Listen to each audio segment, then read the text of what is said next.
back on another exciting episode of Starfleet So Hail, where we have a casual and informal conversation about Star Trek. Today we're talking about Star Trek, the animated series, The Eye of the Beholder. Woohoo! And Rachel, it's not your first time on Starfleet Boy, but it's your first time on our animated series discussions, I It feel like. definitely is animated series.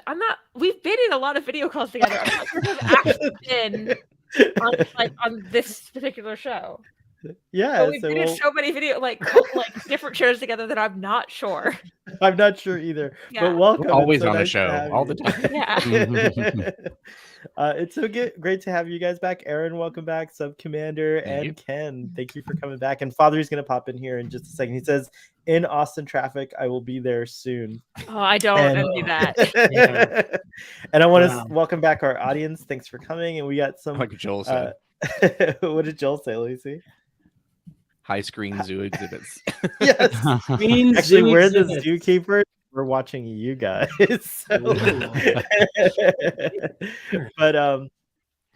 So anyways, let's get started. I'll do the recap. It's gonna be very quick. The crew of the Enterprise are investigating a missing ship, and when they beam down to the planet to find out what's going on, they discover it's a really strange planet with lots of kind of weird environments that shouldn't be near each other, kind of like the Genesis planet in Star Trek 3. And and they see all these like interesting animals, and they have to like basically stun like a bunch of them, including what Bones calls a dinosaur.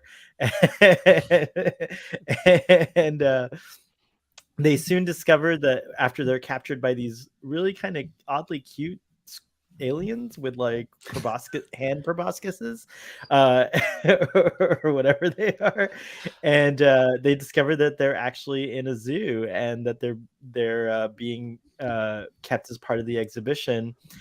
So they also have a sick crew member from the other ship that they have to kind of tend to, and with Spock's help, they discovered that they can speak to these aliens telepathically, and although they communicate so fast, which reminds me of V'ger in a way as well, they communicate so fast and with so much information that's really hard, and it could be overwhelming, as we see Captain Kirk get overwhelmed later. But anyways, they finally figure it out because Scotty accidentally beams the baby, a 6-year-old Lactrans, they're called Lactrans, up to the ship, and it carries him onto the bridge, and it finds out everything you need to know about the Federation, humans, everything else. Beams back down, tells mommy and daddy these guys are actually sapient, and maybe they shouldn't be kept in a zoo, and so then they go back to their ship, and that's it. It's kind of pretty simple, straightforward episode. What would you guys think of my shorts? I gotta try to do these short summaries on Picard because those are like 20 minutes long.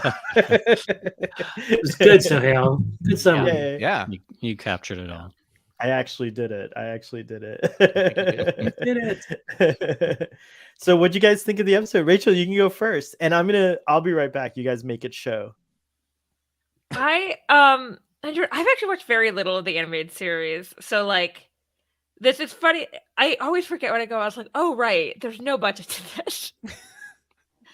And the budget's all in the voiceovers. Yeah, that makes sense. I found it like to be like an interesting story that I was like, I feel like could have used another like go through on the script kind of thing, where I was like, I'm enjoying this, like I'm having a good fun time, but like I like see like the outline of a better episode like within the episode I was watching. Yeah. But I did like, it was fun. I had fun watching it. So like that's all I really need. Yeah, I thought this episode was fun too. It's very cute and it was cute. Yeah. Aaron, what about you? I know you wrote the book on it, but if you well, off of what Rachel said, basically, like the author thought the same thing too. He's just sort of like, it was. He goes, it wasn't a problem with the format, but it's just like it didn't have an emotional depth to it. It didn't. I also noticed that like Kirk and Spock are fighting with each other because Kirk and Spock are supposed to. McCoy and Spock, because they're supposed to, for no specific reason. They just seem to be at each other's like throats arguing all the time. So, and there's the whole thing where he pretends to be sick, so they, will help. It's like they have a sick crew person literally there. I mean, there's no even to pretend. So there's some things, like you said, if it had another pass through, I think. But I like the content that's there, and it's got a little bit of like a echo of The Cage, which is kind of cool. And so yeah, very cool. so yeah, Sub and Commander. the Go aliens ahead, are sorry. cool. They were and I like the fact that they weren't humanoid; that they were like sort of slugs with elephant trunks. And all the other aliens too. I got screen caps of them. I'll show them to the other like exhibits. Sub Commander, what about you? Yeah, this was my first time seeing this episode, and I don't know if I was just in a good mood or not, but I really enjoyed it. And I'm not going to like there's so many freaking member berries and so much. I can't sit. No, I'm not going to go there. It's yes, it's a lot like a lot of other Star Trek, and there's some things you see in other episodes. Similar beats. You guys mentioned The Cage. I mean, that takes you right back to the origin story. But that's a neat concept. Let's visit it again. And that was popular. I mean, I remember even what was it? The People Are Like All Over, the Twilight Zone episode. I think Susan Oliver was in that. Was another one where the astronauts go to Mars and then they're kind of taken to be part of an exhibit. But I thought it was kind of sweet. I mean, I think everybody just really loves those alien slugs. I mean, they're just so adorable, especially when they're laughing and kind of quivering like that. Yeah. If this was the other Star franchise, those would be stuffed animals by now. Like, yes, yeah, we need to make that happen. I mean, there are parts I didn't totally get, like how were they, the crewmen, Kinda like like projecting? Oh yeah, a little bit. it's like the progenitors of that guy. How are they projecting a mental barrier against the minds of those slugs? I don't quite get how that worked. But it was just fun.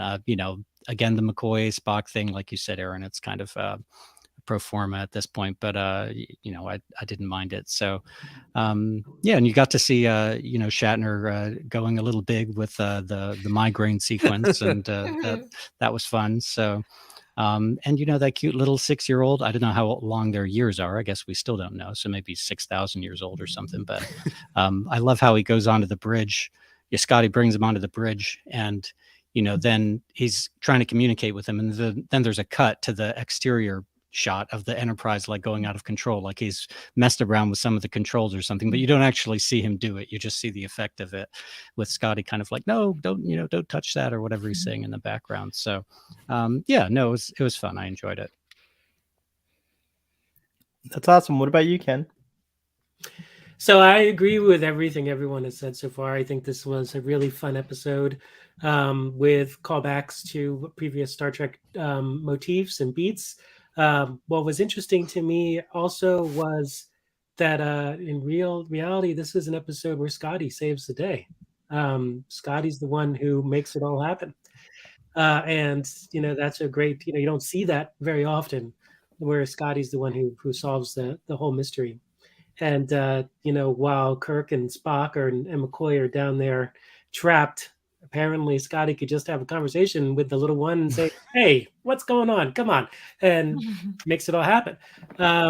It's a really cool episode. It's got a lot of interesting history to it, which I'm sure we'll get into with the writer and some of the original script ideas and the rewrites and stuff like that. It did definitely need some rewriting, as Rachel said, and others, and Aaron. But I thought it was a great episode. It aired in 1973, January 5th, 1973. And it was the first one that had moved into an earlier time slot. So it backed up half an hour to 11 o'clock and was up against the Brady Kids and Speed Buggy. So, which is funny because Brady Kids is another Filmation show. So they're like competing against themselves. There was a Brady Kids like animated series. Oh yeah. Like I also did not know this.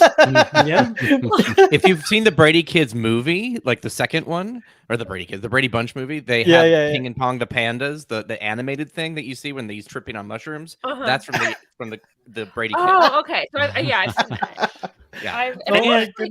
I'm surprised because I like on reruns I've watched like old Brady Bunch like before, like besides the movies. Right, and this author or the writer David P. Harmon wrote for the Brady Bunch and for Gilligan's Island. That's why I recognized his name. I was like, very cool, very cool. Yeah. Well, I agree with all you guys. I like this episode a lot. It is kind of like a very simple episode. There's not much to it, but I like that. I kind of like that there wasn't much to it, and I was delighted by the aliens and the animation and the various different kinds of character designs, and I really liked a lot of the dialogue. I feel like it was a very well written script with a lot of like back and forth and like even I like also I think this maybe it's because I've watched this episode like 5 times or I think this is like the second time I've heard Dr. McCoy being corrected about teasing Spock, and that's something new that the animated series does. I don't remember Jim being particularly caring one way or another. I mean, he might Yeah. have looked into it or whatever, but yeah, so that was cool. I did love the one line where he's like, it's like, doctor, your lack of scientific interest is amazing. And he's like, I'll be happy to discuss that with you when next time you come by my medical lab. It's like, Yeah. That's kind of a put him in his place sort of thing, which I liked. He had a lot to do. McCoy had a lot Yeah. of lines in this episode. It was nice. Including getting trapped under a dinosaur tail, which was awesome. Yes, yeah. Yeah. Before we get into the slideshow presentation, I just want to give it a little moment because GalaxyCon, right? Oh, yes, I was GalaxyCon. like gonna call it WonderCon again. The sub commander recently went to GalaxyCon, and so I was wondering if you would take a few minutes and talk about it. I'm going to pull up some slides from photos that you shared here. Let me see. Oh yeah, sure. I would be delighted. So this was a few weeks ago now. This was probably back in mid-March, but I used to go to conventions a lot. I'm an old fart, as you can tell from that picture there. And I went to conventions a lot, like in the 80s and the 90s, back when they were just Star Trek conventions.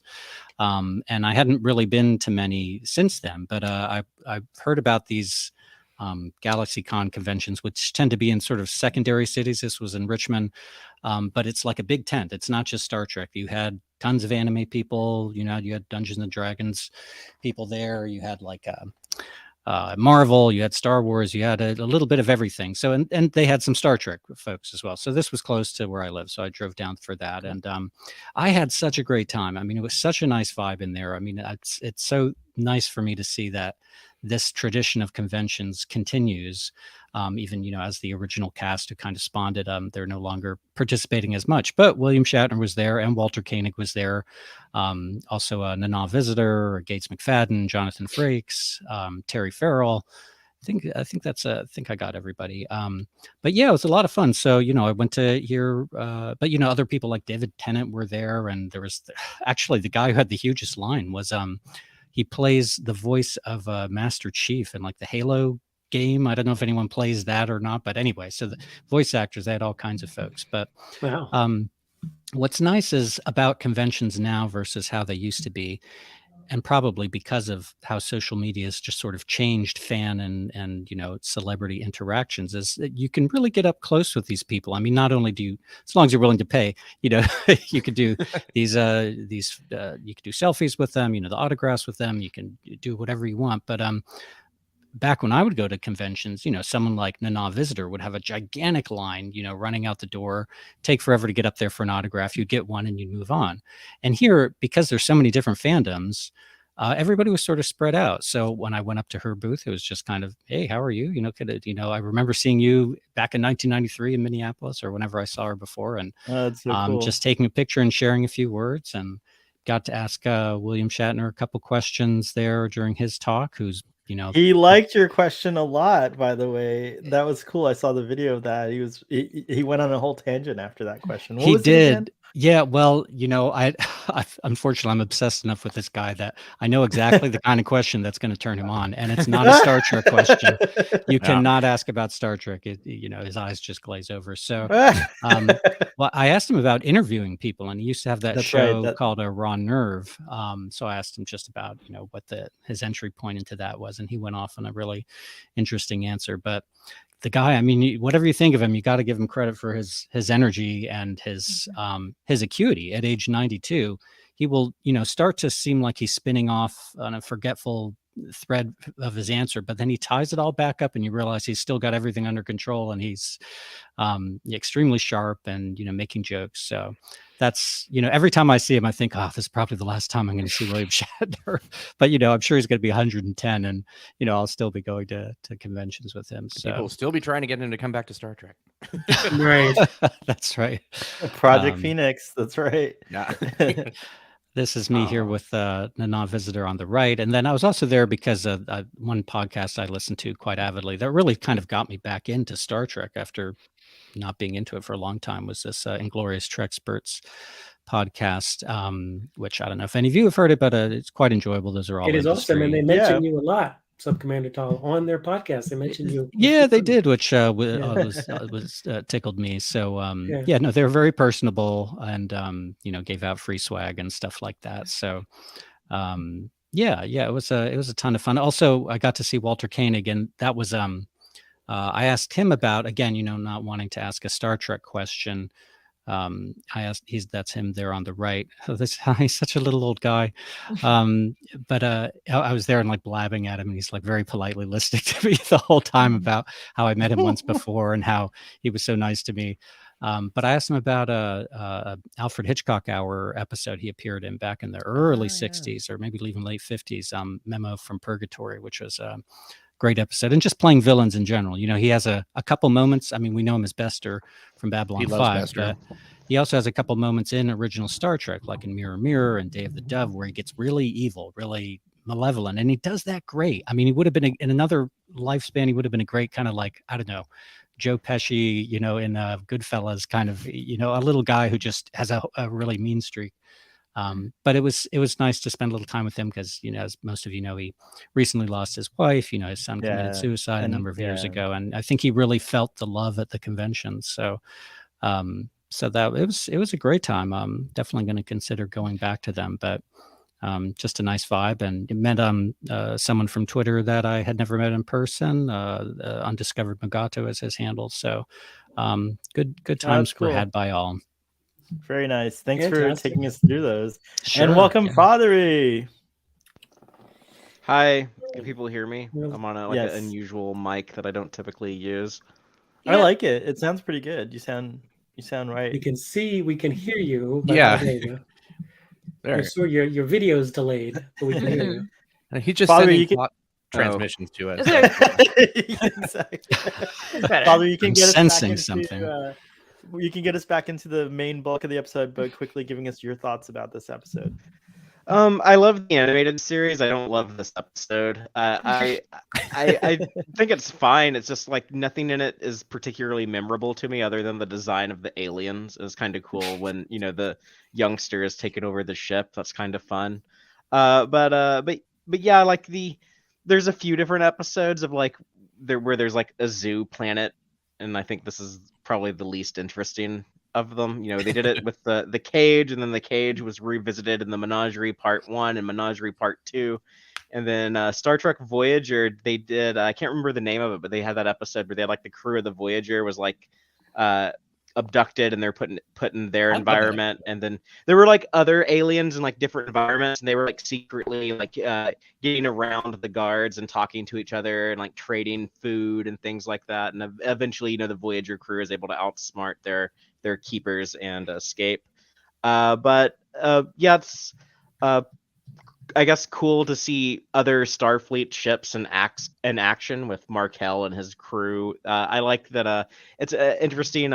Sometimes in the original series, other ships, other crews, they have the Starfleet Delta. Sometimes they have like their own insignia on their uniforms. I know Aaron did a lot of they are wearing the Delta. They're just drawn weird because if you look at the regular TOS crew, whatever. Sorry, if you look at our Enterprise crew, their badges go all over the place too. So they're not wearing a different badge. They are wearing a Delta badge. Right. I think it's an example of them having like the same. There's like this whole debate that got brought back up with Star Trek Discovery of like, why does everyone in Starfleet have a Delta when in the original series every ship had a different insignia, which is not true. there are many examples. 2 errors. And Yeah. that was what over 50 years, 2 mistakes that suddenly made people like create this whole other, oh, everybody had their own insignia, and like, no, they didn't. There's literally a memo out there that talks about them yelling at the people for doing that. Oh, okay. Sorry. Yeah, I'm very passionate about this one weird little thing. Yeah, with what we have on screen, with what is canonical, I think it's a safe assumption that sometimes people in Starfleet in the 23rd century had the Delta, and sometimes they didn't. And it just if you visited like another ship, another crew, like maybe they would be the same as the Enterprise, and maybe they wouldn't be, and that's okay. If you are a what am I trying to say? Like a shipping, whatever, people or merchant marines, you can have your own symbol. They're actually that was like the rules or whatever. Like if you look at the USS Huron in the what is it? Practical Joker, they had their own symbol. Yeah, or I guess like in Charlie X, when you had the crew of, was it the Astral Queen, where they had a different insignia, and they're also wearing like the Astral Queen. I totally forgot that's they homage that in BSG. I forgot about that. Anyways, carry on. It was a prison ship in BSG. That's right. That's right. Astral Queen is a weird name for a prison ship, but I don't want to chase that rabbit. Well, or Alice probably. I think it became the prison ship because of the name. No, the fleet. Well, yeah, that's weird. Because it was like it had all those pens or whatever in it. I don't know what they did on it before, but right, it had like all those encasements or pens. But anyways, that's another show altogether. But I was hearing what y'all were saying earlier, and cool. I do agree that it's cool that Scotty kind of has a big role to play in this episode. Oh, there is one remarkable thing that I wanted to point out that I'm glad none of y'all mentioned, because I can say it now. But that is the line of dialogue from Kirk where he's like, "That's unacceptable," from Markel. You know, the commander of a ship has to follow the rules. Oh, right. And I think that is important, because a lot of people get like this wrong idea about Kirk, that they think he's just this renegade, just doesn't give a shit what his orders are. He's just going to do whatever the hell he wants. Including me, I put calling the kettle black. That is not true. That is so not true. There are so many examples in the original series of Kirk following orders that he does not like, and I think it's important to keep that in mind. He doesn't actually like break the law until Star Trek 3. It's like to save his best friend. That was the moment that made him break bad, and I think that's something that I kind of worry about when we're going to see prequel stuff with a young Kirk in Strange New Worlds season 2, and I'm hyped for Strange New Worlds season 2. I think that's my favorite Star Trek show in production right now. I'm really, really excited to see it, but I hope that the writers on Strange New Worlds, I hope that they don't try to make like this young Kirk such like a rule breaking renegade type guy, because I don't think that's who he is in the original series or here as illustrated here with that that conversation. Very nice. Oh, that's hilarious. You guys are having a conversation in the chat. No, forget this episode. Let's go to the Delta. So this is the captain that Father is talking about. I love that. I love these like scenes. What was his name again? Markel. That's right. Markel. Captain Markel. Yeah. So yeah, the Ariel is an Ariel, right? Like is the name of the. I keep saying it's got gadgets and gizmos aplenty. And who's this and what's it galore. It's been a weird mood today. There's a little mermaid thing like right behind me, which I find really fun. If I could. What'd you all think of? So, what'd you all think of the planet? This is go ahead, me, Rachel. So. Oh, that's hilarious. Wow. There's gadgets and gizmos. That's actually the scene. I don't know when. Yeah. I don't know how, but I know something's starting right now. I love what do you guys think of the planet? Stitch version of that. I like these creatures. They really got to use the animation for effect and like fun of like them being like, oh wait, we don't have to worry about like budgeting if we're just drawing it like in the same way. And Bob Klein kind of was inspired by some of the creatures in Fantasia as well when he was drawing them. Oh, cool. Yeah, that's right. I like that. I loved Sorry, go ahead. I was gonna say I love McCoy's comment once again complaining about the transporter 10 feet in the other direction, which, by the way, has come to fruition now with the whole Star Trek Picard thing. McCoy was right. We need to make a shirt that says McCoy was right. That's a good bumper sticker, and Pulaski too. Actually, Yeah. she was transporter reversed, if I recall. Yeah, it's so funny. Yeah, she'd be fine. Well, she's older too, so.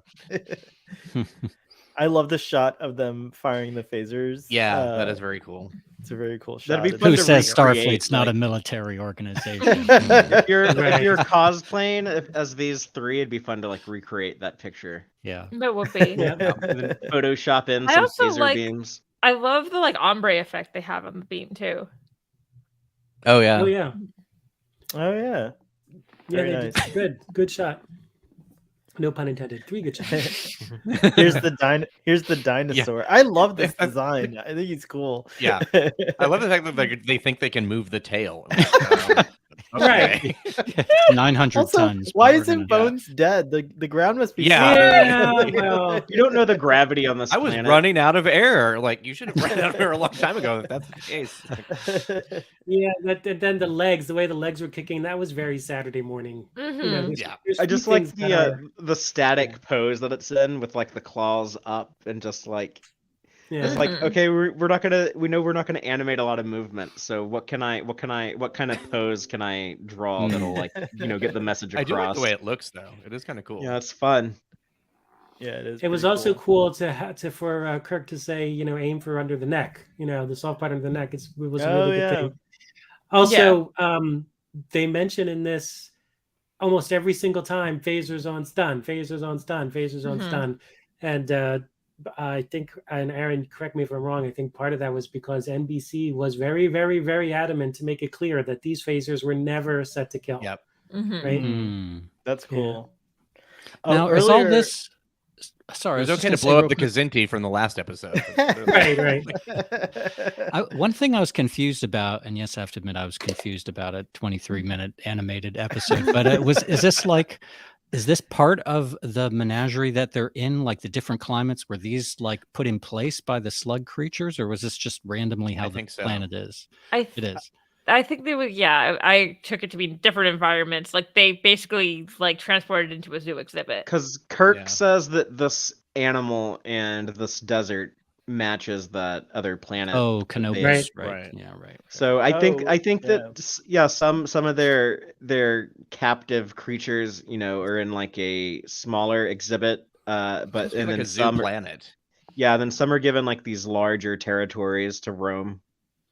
By the way, Okay. Canopus 3, that's my name, Canopus. So Sohail is the name of the same star that is designated as Canopus in English. So, or it's called like El Sohail or something like that in Arabic or whatever.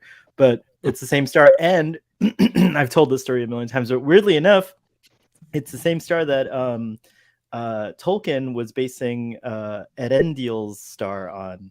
The light of Erendiel. So I've I never feel heard like- of that. I never knew that. Does that what your name is like a star? There's like a real star that's named Sohail in Sohail, yeah, Arabic or El language. Suhail or something like that, but it translates to Sohail in modern Arabic. And then that star is Canopus. By the way, Canopus is the second brightest star in the sky, and it's the star that NASA astronauts use to navigate by, other than That's Sirius. right. And who knew that they had dinosaurs on there that like to squish doctors? They like to squish doctors. So yeah, I was really chuffed. I always thought if I ever, I used to like make up English versions of my name, but I think Canopus is just fine. So I'm gonna be like, oh, you want the English version? It's Canopus. So that's pretty Canopus cool. is a great name. Canopus boy. Yeah, Canopus is Canopus. the. Oh yeah, it could be that. Canopus is the pilot of the Argo, by the way, the ship that took Helen of Troy. So that's where that Oh. comes from. Yeah. Nice. Sohail. Sohail, I Yeah. love that you have a spacey name. That was I do. that's I love that appropriate. too. It's meant to explains be. everything. It explains everything exactly. So yeah, that was the thing. The other thing I wanted to point out real quick was I like the reference to risk is our business earlier in the episode Yes. when Yeah. Dr. McCoy's like saying like, we got to be careful. He goes, that's what we're here for. It's risk. So yeah, it was pretty cool. Yeah. Although he Also, says it in that kind of a last snarky way. scene, that last scene where like where Spock's like, well, maybe we should dig. I thought that Oh, was yeah. interesting. Yeah. that's really- When you were that talking stun about sure lasts a callbacks long and time. but when you were What talking were about you saying, callbacks and stuff, that we see a lot of this as duplicative and sort of like, oh, we've seen this before. They're gluing but they didn't have VCRs back then, and this was sort of a way to That's re-experience it, super but being fair. different at the same time. So that's Yeah. why, like, okay, And yeah, there's the Tribbles is very similar, but it's also like, ooh, I get to re-experience it. and there's some stuff that I think that, like, because there's so much Star Trek that has come after this, they're like, oh, this is reminiscent of this. I was like, but some of that stuff definitely came after this episode. Yeah. Right. Oh no, totally. I really like that shot of the Enterprise. Yeah, it's really cool. Oh, Yeah. Jill points out also they mentioned that the environments, like they talk about terraforming basically, which is pretty cool. I mean, we talk about terraforming all the time now in Star Trek. It's an early term. Like they use a lot of terms, like science terms, that were really new at the time. I think black hole hadn't been around that long, and so certain things that just were like, oh wow, and genetic engineering and that was the all one I was that. about to bring I up. remember the a DNA TNG stuff. There's a TNG episode where they basically they're asking why the transporters aren't working, and they're saying they need more bandwidth, and I burst out laughing. That's Who hasn't had that problem? I love the way they painted the forest. It's like those Bob Ross happy trees. Yeah. It's pretty cool. The backgrounds are always lovely. Always in the animated yeah, series. it's really true. Yeah. Yeah, I mean, this were one able to. Yeah, case Yeah, in they- point. And they create so many like original. I know that like they do recycle some stuff, or like sometimes there is stuff that they use from like other animated shows, but like really like every episode of the animated series for the most part I think has like some new gorgeous backgrounds in it. So And they make them really long so they can pan back and forth, so you get like you're not repeating backgrounds over and over again. Aaron, did they repurpose these backgrounds from or to other shows? Like we know that they did the Aquaman stuff in the episode where they, the Taratin incidents, and I think it was called, right? The ambergris element. Oh yeah. Thanks. Yeah. Right. Yes, they have. Some of these show up like in He-Man and stuff like that. So you'll see forests and certain things. I want to say that Spock's home shows up somewhere down the line too, and the music does for sure. Oh right, yeah. Cool. What do you guys think of the aliens? Yeah, I was just gonna ask, what do you guys think of the creatures? Oh, I thought they were Cool really design. fun. Yeah. I'd love for them to return, and I don't know, Lower decks, Lower decks. Prodigy, Lower decks but yeah. they're probably the most likely to. Even honestly, I think like Discovery in the Prodigy. 32nd century. But Mhm. they said they don't want to deal with humans for 20 or 30 centuries. Right. Yes, which was very reminiscent of like the end of Arena, where the Metron is saying perhaps in several thousand years. But no, I love these guys, and but I can imagine a scenario where they return to this planet and a terrible war has started because one of the Starfleet officers spills the salt from his little salt shaker on one of these slugs, and in the intervening battle 40 million people have died since we've been fighting with that. But...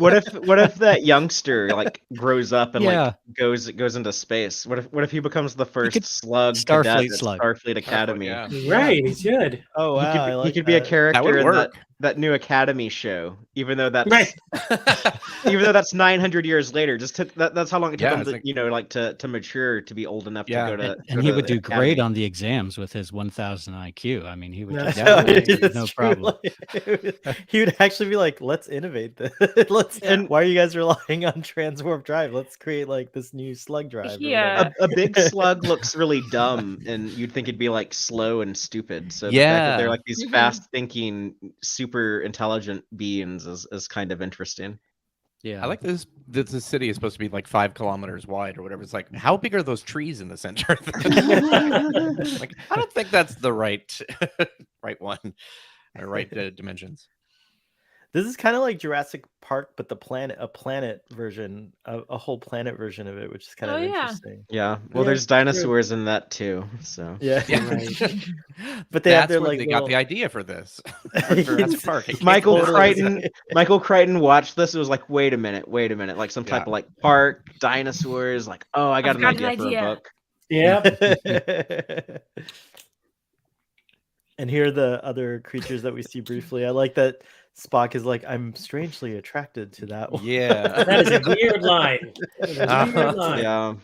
Especially for Saturday morning Strangely cartoon. attractive. My ex-girlfriend heard that line when I was watching this and was like, "Oh, does Spock like those grasshopper-looking things?" I'm like, "No, he doesn't." They look like parrots the way they're sitting on the branch. That's funny. I It never noticed does. that before. They're kind of like Xindi insectoids, but I feel like anytime Yeah. there's like a new like bug type alien in Star Trek, everyone's like, "Is that a Xindi insectoid?" But there is a Xindi insectoid almost looking identical in the Time Trap. Yeah, that one does look like a Xindi insectoid. That's true. And Oh, good yeah. point, Joel, about Westworld. that looked more like a Xindi insectoid than the Xindi insectoids in Discovery Season 4. Those may not have True. been Cindy, right? Or did we confirm those were? Yeah. They were like labeled Xindi with the little like with their Xindi logo gotcha. thing. Oh yeah, they were. And we have the crew of the Ariel, and this really cool mid-century modern, funky '60s exhibit area that they created for. Looks like it's from like a World's Fair or something like that. Right, totally. Is James Doohan doing the same voice for Markel that he does for Kyle? Yes. Like it sounded like I was wondering. There's like a weird accent there. Yeah.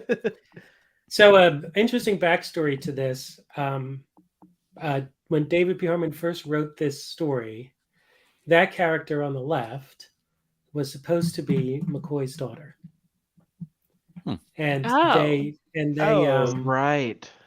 Yeah, and they shot it down. DC Fontana, in particular, who had written an earlier episode of the original series, which involved McCoy's daughter, Joanna, and that didn't come through. That actually turned into The Way to Eden.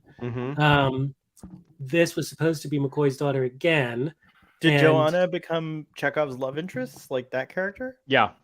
Oh, That was gonna be McCoy dealing with his daughter, turning into a hippie, instead of Chekhov dealing with his ex-girlfriend. Right. So this obviously is not how this episode turned out. But that was the first attempt at this, and then they said no, we can't do that. We don't want to introduce such an important family plot point in a 22-minute story. And also she got mentioned at least in The Survivor. Right. Oh yeah, that's right. Yeah, no, that was the right call. That would have been too much to heap on this one little story. I don't know. I kind of would have liked having her on screen somewhere. But give her time. That this is lacking. If they wanted to in this episode, they would have had to introduce her much sooner. Yeah. Instead of like halfway through a 22 episode, like here's a character that we've been like building up for like a decade. Yeah. Right, and there wasn't enough done with the character, which is one of the reasons why they didn't take it. You just had to rewrite it. I mean, you could have the same structure, but yeah. Is it me or does Captain Markle look like Dick Van Dyke? A little bit. I didn't see it till now. Totally. Now that you say it, I see it. I totally see it as well. It also reminds me of the guy from Adam 12 a little bit. Oh yeah. Yeah. I also don't know what that is. I'm sorry. It's a cop show. It's okay. It's going back a few years. Yeah. Not a lot of Adam 12 conventions out there. That's true. There's not. But the one actor, I can't remember his name. It's like he continued doing a lot of stuff. It seems like. Yeah. Mm-hmm. Here we have the sick person, and they're like trying to imagine getting help, and they transport food into it's a bunch of fruits. Here, guys. I like that somehow he figures out it's like malaria type thing from a bug bite. Like, where did you? You just pulled that out of your ass, basically. He was doctoring.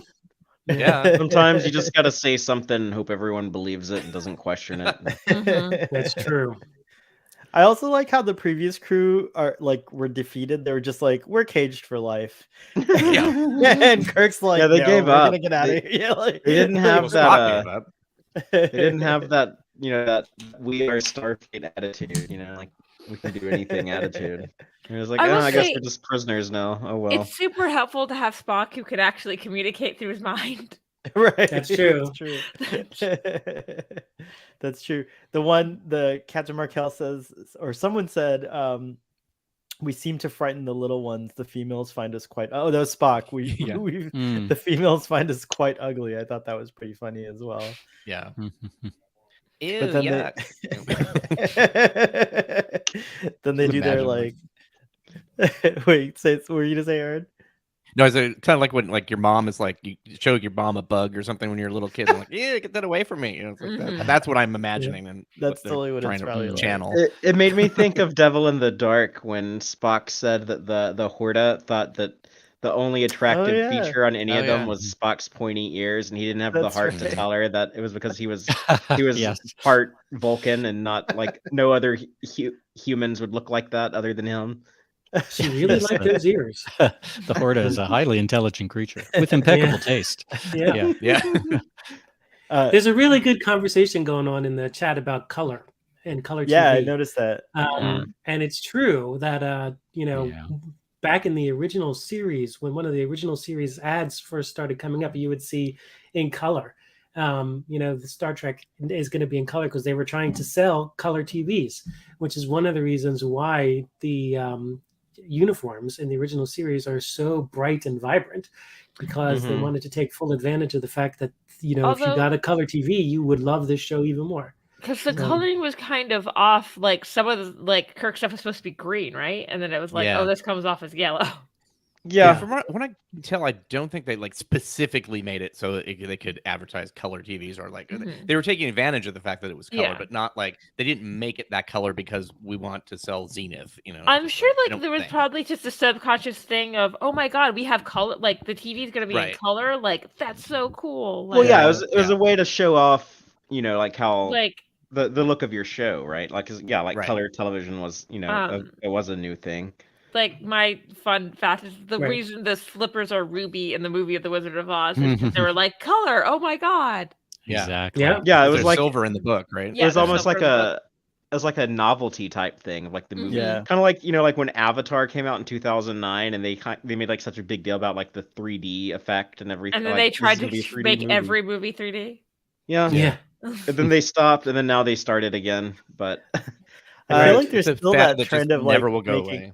Yeah, I feel like the 3D thing is like way more ubiquitous. Was 3D like super big back in the day as well when it first came out? Like, I mean, like in the 50s. yeah, In the 50s, it was a big thing in the 50s. there would be like Oh. different like it would like get real popular for like 2 or 3 years and then it would like go away for a little. You You look look to at compete with television as well, like trying to keep people in Yeah. theaters. yeah, So like in the late 70s there was like a big resurgence in 3D horror movies, like when they had like Jaws yeah. 3D and Oh, that was yeah, the that was 80s. 80s. That was the 80s. I But there's even, Friday the 13th 3. That was Yeah. like I've early 80s. I've Yes, never seen it in I think 3D, so. but Dial M for Murder was like filmed to be in was in 3D, which is 3D? like why you have Really? that hand shot where it goes back right at the camera. oh, Interesting. I did not know that. Uh, But as far as like color in Star Trek now, I think I mean Picard's pretty dark, but Mhm. Right. Yeah. Strange New Worlds is coming back in June, and that's a very That's a pretty vibrant, bright. colorful show. Yeah. Yeah. So I want to live in his like quarters. They're just like the Well, kitchen. Well, and you yeah, everything. think, there's a thing that is like if you light shows the way they used to light shows, they look kind of insane because of how high def the TVs are now. Yeah. Which Well, is the- one of the the big- challenges. Which is one of the challenges they have with. I won't spoil it with certain aspects of the latest episode of Star Trek Picard. Yeah, I was and the thinking lighting. that too. You know, how do they get that lighting so that it works, but doesn't work the way it did? Right. So Yeah. they're very careful. They had to be very careful about that. Mhm. And the trendy thing now in production design is that like a lot of shows they're building like self-lit sets that like provide their Mhm. own lighting, which Mhm. Star Trek was ahead of on the curve on because a lot of the DS9 sets like the Oh, like that's right, Quartz like the Bar, for promenade, example, yeah. it had Mhm. like its Yeah. own lighting built into it. So that was such an expensive and extravagant set that they built for DS9. It's a That shame show was that- dark too. Like people complain about Picard. Yeah, and I that would- was not Oh, a very yeah. bright show either. Mhm. No, it wasn't.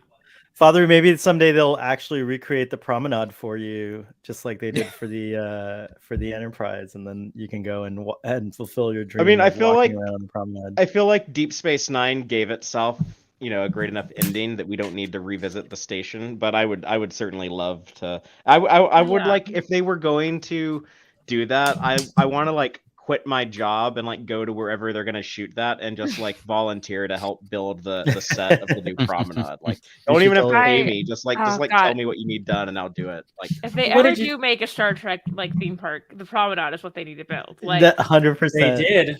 did for the Star Trek The Experience. Yeah, right? there was a Was little it bit. Quark's Bar was in there. Was it the Yeah. whole promenade? No, it was No, just like no, it Quark's was- Bar, Was it Very- piece of the promenade? yeah. Right. But I still hate myself for always putting that off and never going to it. And then Yeah, I now never say, went yeah. either. So annoyed. But Fatherly, what did you think of when Lower Decks went to Deep Space Nine? I loved that. That's Yeah, one of my it was favorite great. things Star God, Trek's that's- ever done. Yeah. one of my favorite episodes of Lower Decks, and I was just Yeah. gritting for like the entire time. I'm also a Wait. huge fan of the It's show Lower Decks. So the coolest thing of that is that I watched that episode and I loved it. I loved all of the like the Kira Quark stuff. But my favorite part of the episode was the like Orion stuff they were doing with Tindy. So I love that like the episode. I didn't love that episode because it was a return to Deep Space Nine. That became like the icing on the cake for this story that was like its own separate story. It was a Lower Deck story with the just borrowed DS9, and Right.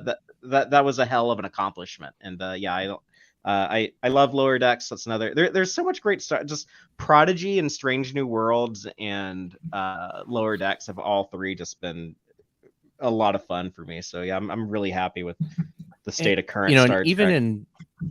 in Lower Decks, where there are the people, the naysayers are like, oh, it's stupid and it's all a joke. Like, if you watch that, you've got the scene with Kira just looking out at the wormhole, and when it opens up, you can hear like the thought process is the way like, oh, is that going to be Cisco? We don't, it's like, and then just kind of like a little bit of a sigh, and her body language changed a little. They did a lot with an animated like blurb, like just 2 seconds, and it's like, Yeah. that's amazing, Yeah. and that is something that I think some people don't give it credit for, where it's just like there's real emotional beats to it as well.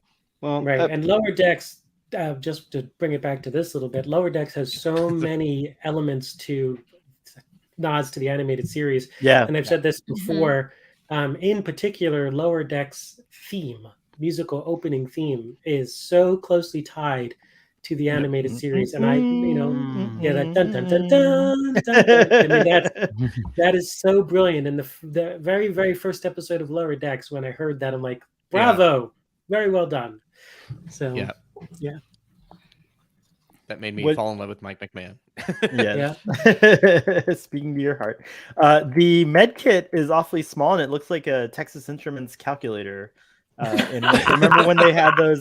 Remember they had those pouches, special pouches for those Texas right. Instruments Yeah. calculators? Yeah. y'all had those outside of Texas. I thought we only had those here. No, those that's are the only everywhere. calculator to get. Yeah, that was like the calculator. I had As Washington someone- Instruments. Instruments. As Washington someone State. who moved around a lot, it was always the Texas Instrument one. Oh no, Yeah. I was joking right then and there, but I did not know until a few days ago that Texas Roadhouse is a big chain outside of Texas. Wow. I don't.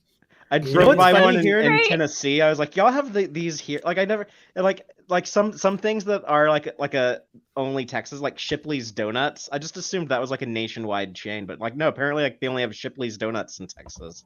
I never knew Oh that. God, I've got a couple of those. Although one, my big is there was like a chain of sandwich restaurants that was only on military bases. Until I got to college, I didn't realize they were only on military bases. No, wow. Huh. What are these other objects that they've confiscated sitting here next to the med kit there? There's like bell jars or something like that with stuff God, in I hope them. not. And What is like, it? Yeah. It's- I don't know, it looks like something you would like put cosmetic stuff in. To me. Oh, Ladies right. makeup. Yeah. Maybe. The, Cotton Lots of, balls. the cotton non balls, McCoy yeah. daughter. Yeah. The Mhm. Jill says they actually eat Texas Roadhouse in Texas. I don't go there. I don't. Dave likes that place though. Dave goes there and he doesn't even order a steak. He goes there and orders the chicken. Never even heard of it. Okay, I've actually never gone in Texas because I was visiting relatives in Ohio and my uncles wanted to go to Texas Roadhouse. They started line dancing in the middle of the restaurant. I was like, they can't do this in Texas, right? Wow. Jeez. I was in These I was in jars look like they have Mississippi pink liquid in them. last True. last Think again. weekend. I was in Mississippi, and I saw like it was like called Lone Star Schooner Bar. It had like a Texas flag on there, and I was like, this is appropriation. I need to like go in here and see how like they're like representing Texas culture. But it looked like a shitty enough bar. I didn't actually want to go in there, but That is fair. So here you have Kirk lying unconscious or pretending to be with the communicator right there. That's a cool shot. Kirk's an overactor. He's you know, when he's like yelling at Khan, when he's like Khan, or like when he's like trying to like sell it to Krug the Klingon, like he's got like a fully staffed ship. So it's like, you know, people accuse Shatner of overacting, but like no, like whenever people think he's overacting, that's like when he's playing Kirk as an overactor, right? That's a good point. Yeah. It's a bit of a subtle decision as an actor to do that. So it's Except this is when he's actually in pain. When it's like Yeah. they want to know what happened to the baby. It's weird. The way he does that is just very strange. I'm like, why did you go up on that line? Like, The baby. No. The baby. I finally realized what this alien reminds me of. There used to be these little toys when I was a kid. I don't know if any of you had them that were like they looked like this, but there was like a really thin string. It was like a see-through string, and it was like a magic trick. You would kind of pull them so it looked like they were moving by themselves. I do. I just remember found that. one. I'm sending a picture to Starfleet Sohail. Oh, in case you want. cool. But anyway, that's I what they know, remind me yeah, of. Yeah. Wow, I haven't thought about that in 40 years. Yeah, that's going back a ways. but- Oh, that's really cool. Let me see if I can put this on screen here. Let's see if it'll let me. And then the baby. I did like the fact that it was the kid that was like without the preconceived notions of, you know, like gives a Right. nice message for like kids who are watching the show too. Mm-hmm. just hanging out in the transporter room. Yeah, Yeah. he seemed to be having fun, or she, or it. Oh, yeah, those those. things. Mhm. Yeah. Oh my gosh, I totally forgot about those. Look at those things. Oh, That's my giving me goodness. like weird flashbacks. Yeah. Yeah. Mhm. They do look like these aliens, though. It's very No. cool. Yeah, I Very wonder nice. if someone had like one of those on his desk or something, and he's like trying to wonder like when design Yeah. these animals. Do we know what they're called? I don't know. I just did a quick search, but typing like magic string slug toy. So I was wondering what your search parameters were. Yeah. So the little sluggo baby, slug Sluggo. elephant baby goes up So to the cute. ship. You can still buy them. Magic worm. Magic Oh, worm. magic yeah. worms. Very cool. That's Yeah. what they're called. Goes back Scotty up. is and- not having fun in this shot. It's just- I put that screen cap in for our friend Joel in the audience because he's been patiently waiting for us to get to this episode and has posted that screenshot like every week. So Joel, that one's for you.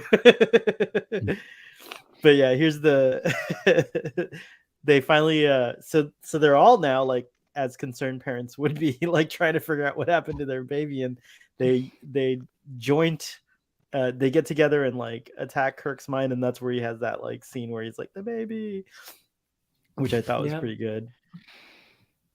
And then finally They're called Scotty being- squirmels. Squirmels. Squirmels. is the Squirmels. real You mean the name. toys are called squirmels? That's cool. Yep. Yeah, I I got put like the 12 wiki of link those. in the chat. And here's Scotty saving the day. Scotty saving the day. but not by engineering, just by being a nice guy. Yeah. Right. Just by Being a listening good to the dude. kids. Like, It's communicating, right? Really probably should have been a Uhura, actually, but communicating. Yeah. Yeah, that would have been cool if Uhura had been like the one to like, you know, crack the Yeah. code. Figure Or that out. Maress, Yeah. because Right. Maress never really did anything besides like answer phones, essentially. That's true. Yeah, She Maress- became the answer- Uhura of she got shoved away.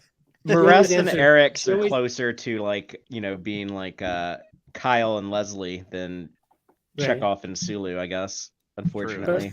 Hmm. Maress always answered phones in such a catty way. Ah. wow. I'll show myself out. Yay.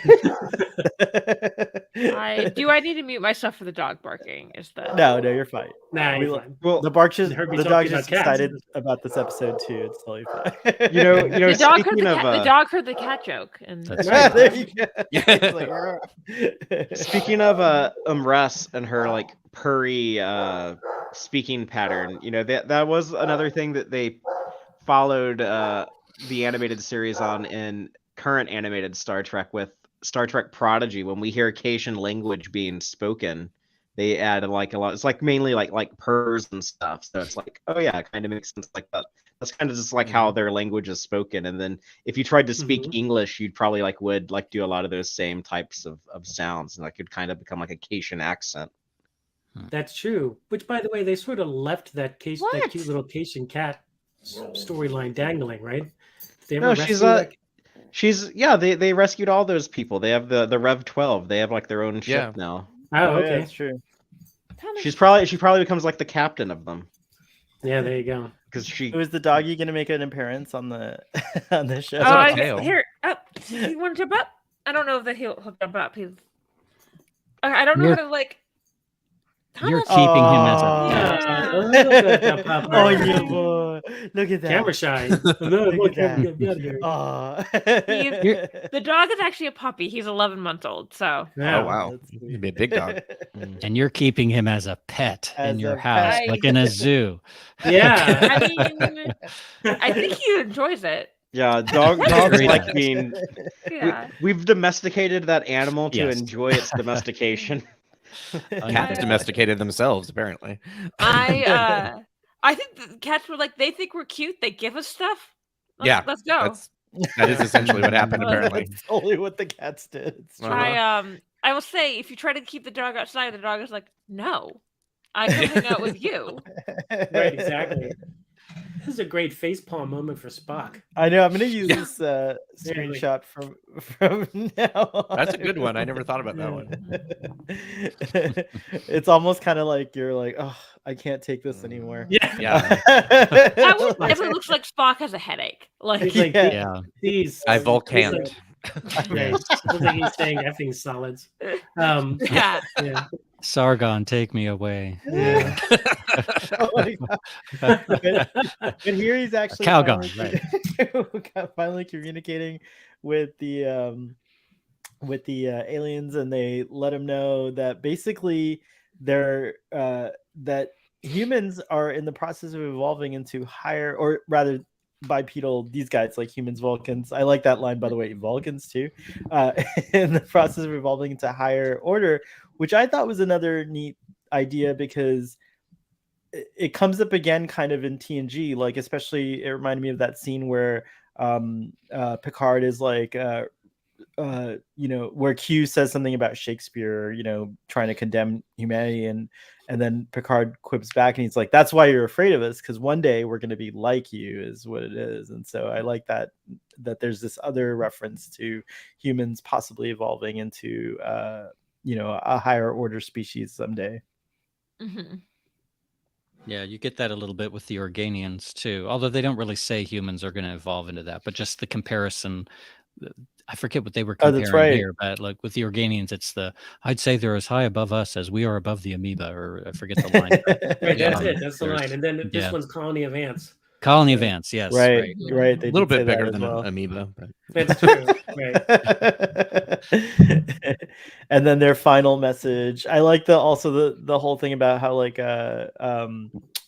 Captain what was his name again? Mark. I want to say Markel, right? Marvel. Captain Marvel. Yeah. He's like, he was kind of a jerk. Like, he was. We didn't give you. It's like, okay, you're here alive. He's saying what he's saying. We learned practically nothing. You might have learned practically nothing. I agree with that. Yeah. And then Spock's like, we'll be back, and we'll have to come back in 20 or 30 centuries, which I'm gonna have to by their time, which I'll have to calculate, and that's it. The end of the episode. Yeah, I do love that. 20 minutes. Like, we learned nothing, and I was like, you would still be there if it wasn't for that. Like, it's true. That guy was such a jerk. I can see why he was stupidly beamed down. Like, it doesn't seem like he's putting a lot of thought into things. Rachel, Jill wants to know, I don't know if you already saw this in the chat, but is that a yellow lab? We think it might be mixed with a yellow lab. So he's a rescue. He's technically my parents' dog. His name is Thomas, and they got him last 4th of July. But his litter was found under a trailer. So very much, a mutt that came to be. Well, like, interesting though, his mom is a very similar build. They obviously don't know what the father looks like, but very similar build, but black. Very cool. And then it was like, I don't know, like half the puppies were black and half the puppies were like that color. Very labby. I think it's neat. Cats and dogs, like sometimes like you see like the mother's like a very like the mother might be like a uniform pattern or color or whatever, and then the babies are all kinds of things. It's like the kittens are like different, various, all from the same litter. It's really neat how that works. I wish humans were like that. It'd be really cool if we were. I mean, sometimes well, I don't know. I don't want to go there. Yeah, let's not get there. I thought you were You gonna don't want to say go there. that. I've seen some kids that don't look anything like the dad, and I'm just kind of like, well, Yeah. That's probably for different reasons. I thought so. You were going to say cats and dogs living Oh, so together. my- Yes, hysteria. Oldest brother, like it's funny. There's three of us. Me and my like middle brother look kind of like a mix. I probably look a little bit more like my mom's side of my family. My oldest brother is a clone of my father, who's a clone of his father.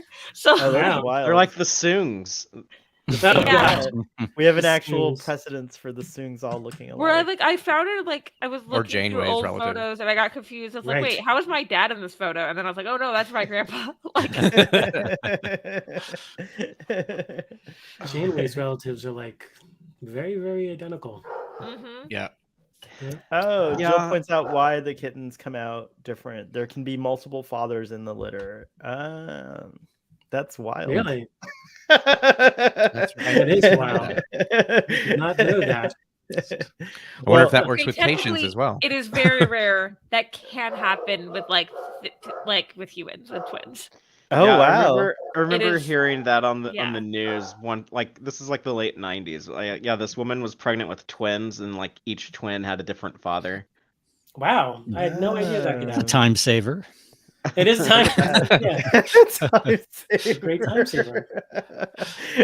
Well, speaking of time, we're running out of our time for today's episode. We got right up to an hour, and we're gonna in just 30 minutes. We're gonna those of you who are patrons to Text Trek, we're gonna go over there and watch Data's Day, right, Fathery? Yeah. So if people don't know, we do a monthly watch party with our patrons, with our Patreon supporters. So it's you can come in as little as $2 a month. If you want to be more generous, there's some additional perks as well. But yeah, $2 a month will get you into the monthly watch party. So we'll be watching the Next Generation episode, Data's Day. It was one that was requested by some of our patrons, and I know it's like Including a lot of Jill, people, who's so- in the audience. Yeah. Yeah. So That's I'm very excited cool. to go see it. Yeah, so those of you who are patrons, we'll meet you there. If you're not, you can sign up. It's just $2. Doesn't you can subscribe this month and unsubscribe next month. But I think you should stay subscribed. Because that was like a joke about CBS All Access, because that's what I said I was going to Oh do. yeah. And then I never unsubscribed because they course just not. kept adding more and more Star Trek. Well, yeah. and, like, Star Trek doesn't go away at this point anymore. Yeah. Yeah, No. it's true. I mean, it looks like we're not going to have any new Star Trek come out in May. So if anyone does want to, True. pinch some. In fact, if anyone Except, wants no, to, because if you want to watch any other Star Trek, true. But, we'll still have some Text Trek content in May. So if you want to like unsubscribe from Paramount Plus for a month and just become a Text Subscribe Trek to you. patron for a month, Oh, that'd be awesome too. Yeah, you could totally do that. I will do that. I have not become a Text Trek patron yet. I've been slacking, so I will do that. So very cool. after this discussion, my estimate of this episode actually went up. So I would say that I'm going to give this episode an 8.5. So yeah, that's my rating. Father, what do you give? What would you give this in your out of whatever? Oh, well, I really love the animated series. I'm a huge TOS fan at heart, and I consider the same way that I love the movies, because they're just like more of those original series character. The animated series is like that for me. So it's always fun to see more adventures of Bill Shatner and Leonard Nimoy and DeForest Kelley as those characters that they play. Just like, unfortunately, this is one of my least favorite animated series episodes, because I love so much of the other stuff so much more, and this one is just like it's just kind of okay. So I will rank it. I actually can't give you the ranking I would give, because I am not like Spock. I'm also not smart enough to do like the conversion of like how many of their centuries equal ours, which I don't even know how that works. Like, is it like, are you saying like the years of like their planet to circle that star, like 100 of those is one of their centuries, and Yeah. not like 100 Earth years? Is that what? because that actually seems like a fairly simple conversion. But whatever, I mean, like if it stumped Spock, it must be well beyond me. So I don't know what the hell I rank it. That's really funny. Joel gives it a cute little Scotsman who really wants a drink and wants to be put down. Ken, what about you? Final thoughts and ratings? So I agree that this was not one of the top TAS episodes, but I also agree with Fathery that it's always great to see Kirk, Spock, and McCoy and the original crew. So I would probably give this maybe 6 little sluggy aliens out of 10. So that's what I would give it. By the way, Ken, folks are encouraging you to come to the Patreon watch along today. So if you're not already on Discord, you got to get a Discord and go subscribe for this month so you can come. I would love to, but I can't this afternoon, unfortunately. But I will make time. All right, the next one. We'll get you at the next one. I'm sorry about that, guys. But thanks. I appreciate the love. Yeah, it's awesome. Sub Commander. Yeah, well, I don't have anything else to add about this episode, but I will say as I get older and my brain continues to be steadily destroyed by my phone like everyone else's, I really appreciate watching an episode that's only 24 minutes. You know, I can throw it on while I'm chopping stuff for dinner later, and that's about as much of my attention I can put towards anything anymore. So I'm loving these animated episodes. I'm glad I could join for this one. And I'm really glad... I give a ranking? It was 6 out of 10, whatever. Oh, nice, very nice. I'm really glad too because you joined us for those original series discussions, and like you hadn't really remembered or you hadn't really seen the animated series fully. So I'm glad you hopped on, and I'm glad you're watching Picard too. That's so exciing. You're like branching out quite a bit there. It's the only show that has, since the original, well, since Next Generation, that's kept my attention the whole time. But yeah, no, it's been interesting. So Michael in the audience gives it a solid 4 nacelles out of 5 RCS thrusters. Very nice. Very nice indeed. And Jill says 3 adorable aliens out of great warm mood. Aaron. I give it like 6 babies out of